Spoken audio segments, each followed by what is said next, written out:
времени и цифр попробуем вместе с вами разобраться с теми процессами, которые происходили на рынке жилой недвижимости благодаря статистическим данным, которые мне любезно предоставляет компания Olymp Consulting. Итак, друзья, начнем с карты. Перед вами карта северо-восточной части Украины или северо-восточного региона. Здесь мы будем говорить о краткосрочных процессах длиною всего лишь в 1 месяц. Давайте начнем, наверное, с города Чернигова.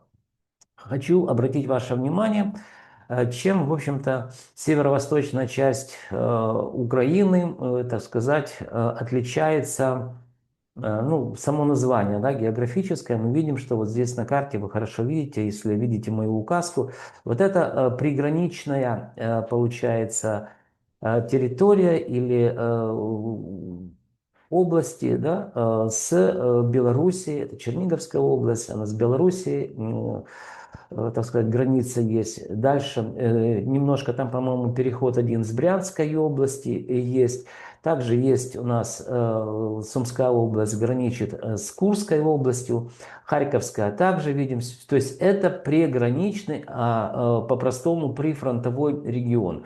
И вот, друзья, то, что я сейчас буду говорить, пожалуйста, не бросайте меня там, я не знаю, помидорами, яйцами несвежими, да. Я буду вам показывать просто статистические данные, и будем рассуждать, в связи с чем это связано. То есть по логике прифронтовой регион должен показывать нам, что ну, то, что недвижимость не должна как минимум дорожать, а мы видим вот какие-то необъяснимые пока для меня процессы. Ну, в конце видео попробуем на эту тему, в общем-то, ее более раскрыто дать, порассуждать. Итак, начнем с города Чернигова. Город Чернигов, друзья, не перестает меня удивлять, хотя, честно скажу, что последние 2 месяца, январь-февраль 2026 года, мы уже наблюдаем какие-то первые, так сказать, сигналы о том, что что-то меняется с рынком жилой недвижимости города. Ну, давайте начнем традиционно с социального жилья. Это вторичный рынок, друзья. Социальное жилье – это самый большой класс рынка недвижимости, который эксплуатируется в Украине. Ну, естественно, и Чернигов не является исключением. Итак, мы здесь видим, что рост плюс 0,41% за месяц. Сравниваем февраль месяц с январем месяцем 2026 года. Напомню вам, друзья, кто меня смотрит впервые, что весь 2025 год рынок недвижимости города Чернигова, жилой недвижимости, показывал нам динамику роста с какого-то перепуга. И вот январь и февраль месяц – это 2 месяца, которые мы видим, что рост не по проценту, как это было в 2025 году за месяц, а уже такая вниз спадающая динамика роста. То есть видим уже чуть меньше 0,5%, а точнее 0,41%. Дальше, друзья, эконом, комфорт, бизнес-класс. Вот здесь могу сказать вам, что с января-февраля месяца мы видим уже динамику снижения. Это всего лишь колебательные процессы длиной в 1 месяц, но все может быть, друзья. Возможно, что мы увидим следующий квартал, как стоимость квадратного метра. Ну, во-первых, она будет снижаться, я не сомневаюсь, как и по социальному жилью, так и по эконом, комфорт, бизнес-классу. Это также вторичный рынок. 2025 год показывал рост, а вот январь-февраль месяц мы видим, что, друзья, незначительно, но все-таки это динамика снижения. И, возможно, это зарождающие будущие тенденции длиною в целый год. Ну, поживем, увидим. Дальше, друзья, переходим к первичному рынку. Квартиры эконом-класс. И здесь тоже, друзья, мы видим впервые весь 2025 год стоимость на первичном рынке росла. А в 2026 году, это впервые, это январь и февраль месяц, незначительная динамика снижения стоимости квадратного метра, минус 0,23%. Первичный рынок квартира комфорт бизнес-класс. Здесь мы видим рост плюс 1,14% за месяц. То есть продолжается незначительная динамика роста.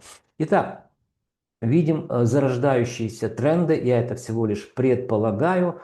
что в следующем, так сказать, квартале мы уже, ну, прям конкретно увидим, как снижаться стоимость будет по социальному жилью, а по, так сказать, всем остальным классам мы уже наблюдаем динамику незначительного снижения. Переходим к следующему, друзья, слайду. Вот он, не слайду, а городу, город Сумы. Вот здесь меня город Сумы не перестает удивлять январь-февраль 2026 год. Если город Чернигов меня удивлял весь 2025 год, показывая динамику роста, то как раз город Сумы показывал весь 2025 год динамику снижения стоимости квадратного метра. И это неудивительно. Почему? Потому что вы знаете, что город Сумы, Сумская область, здесь активные идут боевые действия, то есть война, фронт буквально в нескольких десятков километров от города Сумы. И вот, друзья, о чудо, еще раз прошу прощения, не бросайте в меня, так сказать, испорченные продукты питания, но я показываю вам всего лишь статистические данные, которые я собираю не с помощью, так сказать, калькулятора считаю, или там глаз и рук там выписываю какие-то заметки. Я собираю с помощью программного продукта, который называется Olymp News. На данный программный продукт у меня есть патент, есть авторское право. То есть я работаю с огромными цифрами. И чтобы вы удостоверились в этом, сейчас пройдемся по данным. То есть выборку, вот давайте посмотрим, количество предложений, да, по городу Сумы в феврале месяце это 6280 объектов жилой недвижимости, первичный, вторичный рынок попало. То есть это не просто репрезентативная выборка, да, а это и релевантная еще выборка, то есть она адекватна тем классам, о которых я говорю. Итак, давайте посмотрим, что же произошло в феврале месяце в городе Сумы и почему меня вот январь и февраль просто удивляет. Мы увидели, как стоимость квадратного метра, друзья, что начала расти. Ну, давайте количество предложений проговорим. По Чернигову я забыл, выпустил этот показатель. Количество предложений на рынке я проговорил, да, 6280, что показало снижение на 1,7%. Но это связано с тем, что тотально мы наблюдаем по всей Украине. Это декабрь, январь месяц и ну, почти середина февраля, когда выносилась энергетическая инфраструктура городов, Суммы не исключение. Естественно, не было электричества, не было доступа к интернету. Но это как вариант, да, мое предположение. Именно с этим связано незначительно, мы видим снижение активности по предложениям. Итак, вот социальное жилье. Переходим к следующему показателю. Рост за месяц плюс 0,66%. С какого перепуга, не знаю, друзья. Кто меня смотрит, какие есть предположения по городу Суммы, напишите, будет интересно. Понятно, что это всего лишь колебательные процессы, которые ну, ни о чем в принципе не говорят, но странно. Все-таки уже 2 месяца мы видим динамику роста. Эконом-комфорт, бизнес-класс – это вторичный рынок. Здесь также динамика роста плюс 0,17% за месяц. Переходя к первичному рынку, мы видим, что рост продолжается, незначительный. Второй месяц уже плюс 0,50% за месяц. И первичный рынок комфорт бизнес-класс показал нам динамику роста плюс 0,29%.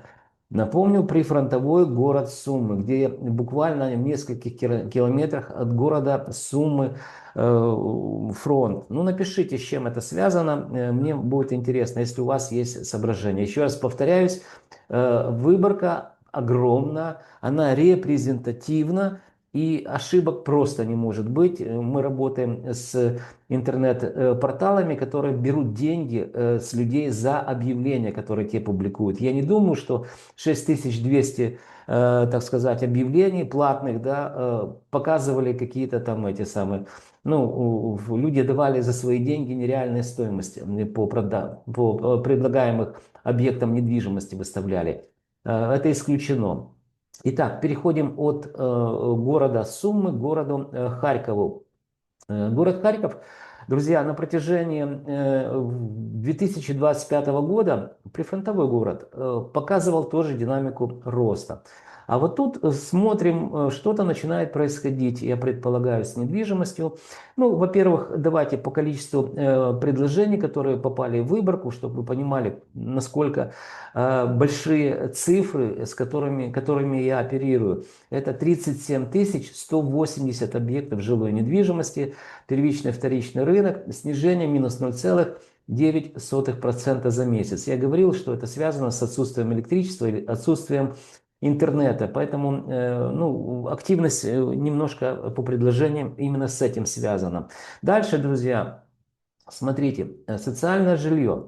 Рост плюс 0,34%. Весь 2025 год мы видели рост где-то тоже по 0,5%, даже в конце 0,5% видели, в месяц, напомню. А сейчас вниз спадающая такая динамика роста, то есть уже 0,34%. 0,5% было в январе роста по социальному жилью. Дальше, друзья, эконом-комфорт бизнес-класс. А вот здесь, внимание, почему я говорю, что что-то происходит с рынком. Это всего лишь колебательные процессы длиной в 1 месяц. Но это уже говорит о каких-то изменениях.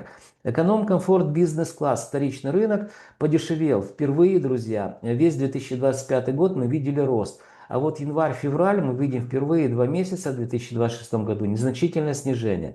Итак, сравнивая январь с февралем, мы видим снижение минус 0,28%.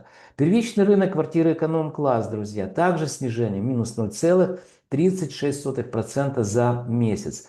Переходя к первичному рынку, здесь динамика отрицательная также.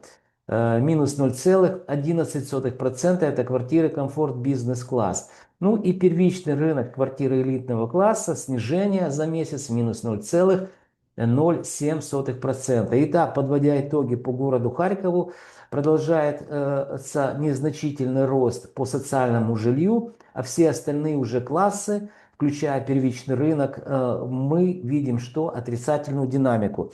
Это продолжается на протяжении 2 месяцев. Пока это колебательные процессы, но все может быть, и в прогнозах я буду об этом говорить, что это зарождающиеся тренды на весь 2026 год. Переходим к городу Полтава. Город Полтава единственный город, который находится ближе к центру Украины, и видно прямо на карте хорошо. Здесь, в принципе, рынок себя ведет вполне адекватно и понятно. Почему? Если непонятно, почему растет стоимость в Черниговской области, в Чернигове, в Сумах, в Харькове, то вот здесь это самый спокойный город, регион. И, естественно, можно предположить, что люди, которые уезжают с Черниговской области, с Сумской области, возможно, с Харьковской, где буквально недалеко линия фронта, уезжают в более спокойный город Полтава. Здесь бюджетные, так сказать, цены на аренду. Аренда здесь вполне приемлемая, с Киевом не сравнишь. Поэтому, друзья, весь 2025 год здесь мы видели рост стоимости квадратного метра. И те же самые динамика роста продолжается в 2026 году, по крайней мере, первые 2 месяца. Но я вам говорил о количестве, давайте начнем с количества предложений. Количество предложений, которые были зафиксированы и попали в выборку, на основе которых вот эти цифры все посчитаны, это 9680 объектов жилой недвижимости. Снижение минус 0,9% за месяц. Связано это с отсутствием электричества, я уже вам говорил. Ну, я так предполагаю. А вот теперь смотрите, по социальному жилью рост продолжается, плюс 0,85% за месяц мы увидели. Эконом-комфорт бизнес-класс, вторичный рынок. Также видим динамику роста плюс 0,74% за месяц. Переходя к первичному рынку, мы видим стоимость эконом-класса на первичном рынке плюс 1,19%. Ничего себе, это за месяц. Ну и первичный рынок комфорт бизнес-класс рост плюс 0,58%. То есть, друзья, Полтава продолжает показывать нам динамику роста по всем сегментам, это первичный, вторичный рынок и, естественно, по всем классам рынка недвижимости. Давайте подведем итоги. Вот здесь таблица такая у нас, экселевские данные, посчитаны все Excel. Видим, что это краткосрочные процессы длиной в 1 месяц. Сравниваем январь 2026 год с февралем 2026 года. Давайте обратим внимание на красный вот этот шрифт, да, это подводящие итоги. Вот здесь мы видим по региону. Среднее арифметическое число, как оно считается, вы знаете, да?